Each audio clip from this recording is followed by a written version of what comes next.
Hi, I am 28 weeks and 4 days along today.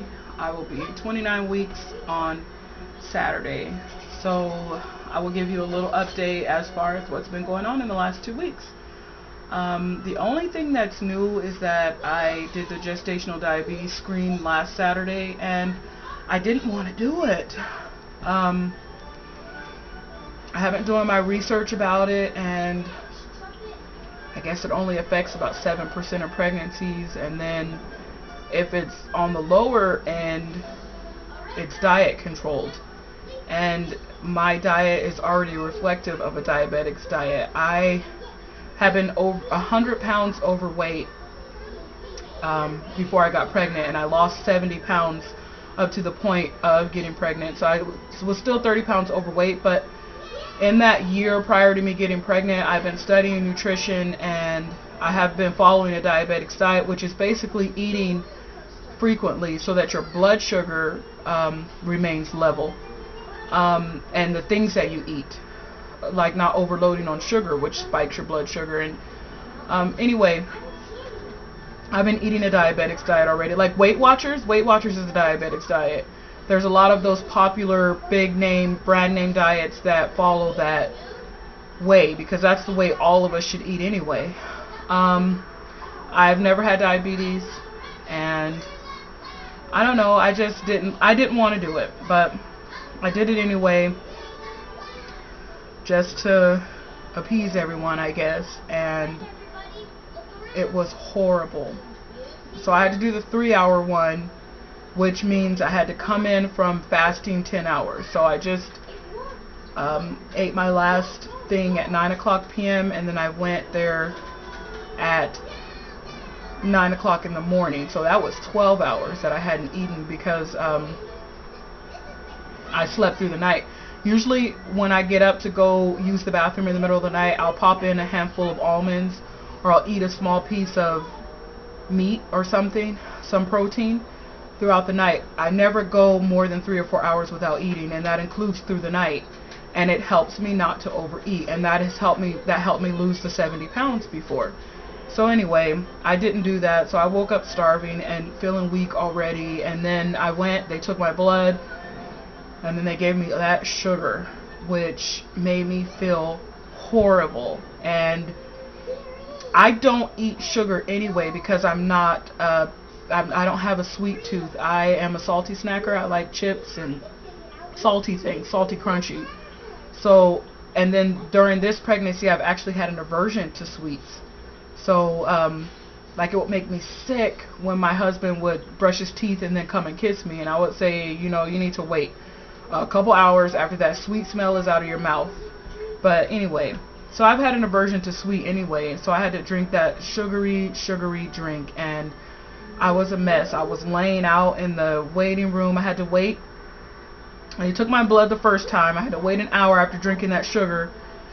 They took my blood a second time, and then I had to wait another hour after that, where they took my blood a third time. So when it was all said and done, it was about 15 hours of no eating and just that sugar coursing through my body, and I was horrible. I felt horrible, and by the time I got home, I was a mess, and I was crying, and I was so upset that I had taken this test that I didn't even want to take.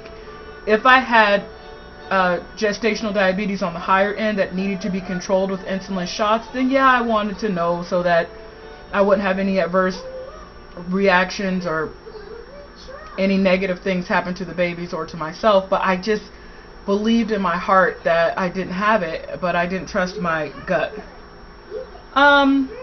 My husband consoled me, and my kids consoled me, but from now on, I'm not going to do any more tests that I don't want to do. So that was that.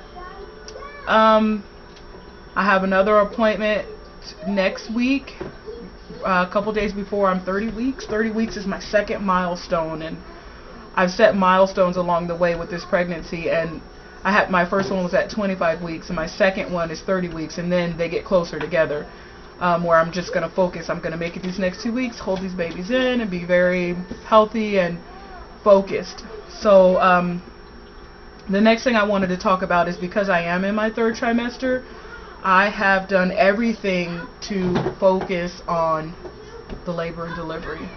The prenatal appointments are going to be what they are going to be. I'll say no to what I want to say no to. I'm not going to argue. I'm not going to stress about those things. I've deactivated my Facebook. We canceled the cable, canceled Netflix. I don't play Pet Rescue or the games on my phone or iPhone anymore, and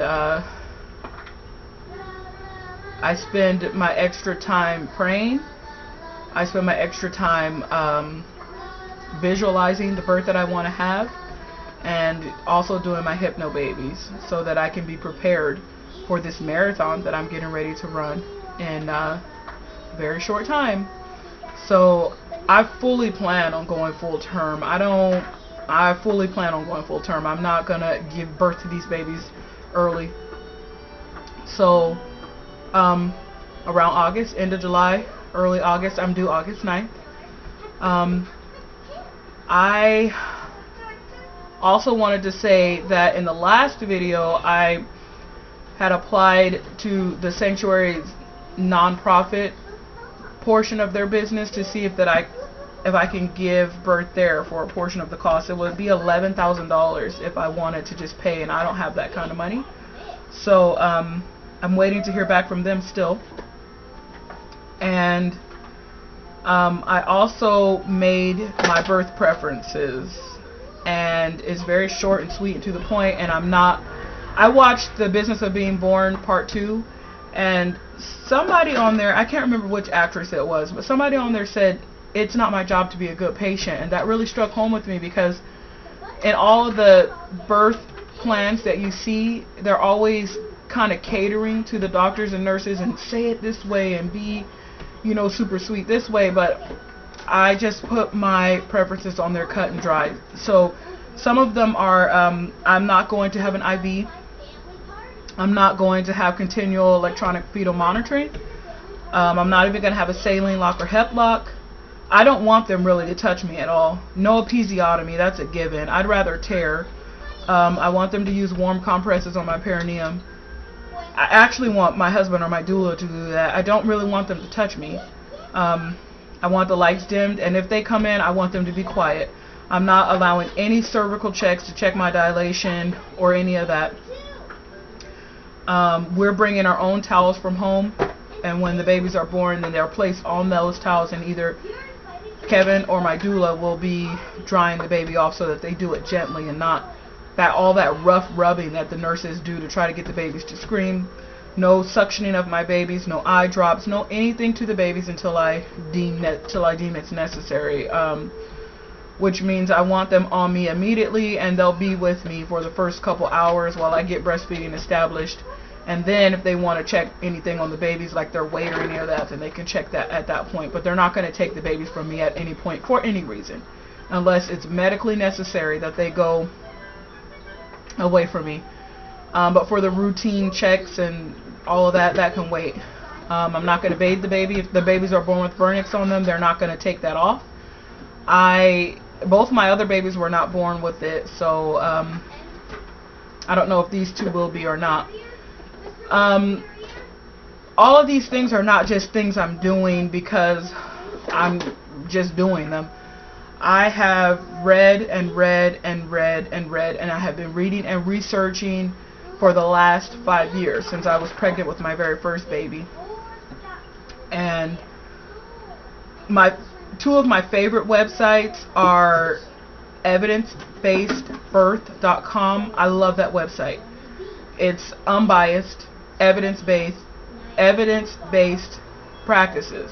So a lot of the routine practices that go on in maternal care are not evidence-based. They're just what has been going on, and doctors don't want to change it, even though the evidence is out there for otherwise.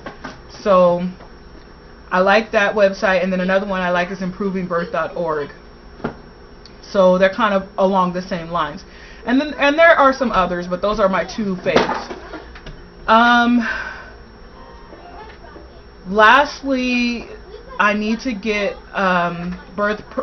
baby preferences written out for what they can and cannot do to the babies. But I don't really think I need to write that out, because once I have the babies in my arms, I'm not going to let them let them go.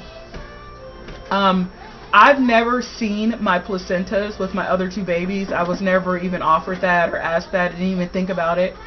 So this time, I'm going to keep them. I'm not going to eat them or encapsulate them or any of that stuff. I'm on the fence about that.